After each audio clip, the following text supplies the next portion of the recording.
السلام علیکم ناظرین، میں ہوں آپ کا میزبان مرزا ندیم بیگ۔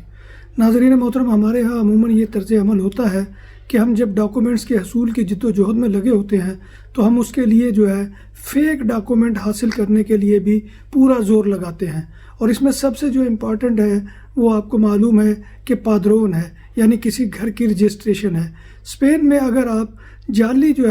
وہ پادرون کے ساتھ پکڑے جاتے ہیں، اور یہ جو قانون ہے یہ 1690/1986 کے مطابق ہے، کہ جس کے مطابق یہ ہے کہ اگر 5 لاکھ کی آبادی ہوگی،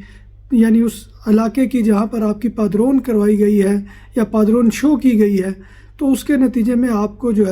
90 یورو جرمانہ ہوگا۔ اور اگر 5 لاکھ 1 کی آبادی ہوگی، یعنی کہ ایک فرد بھی اگر اس پہ بڑھ گیا ہے، تو اس پہ آپ کو 150 یورو سے لے کر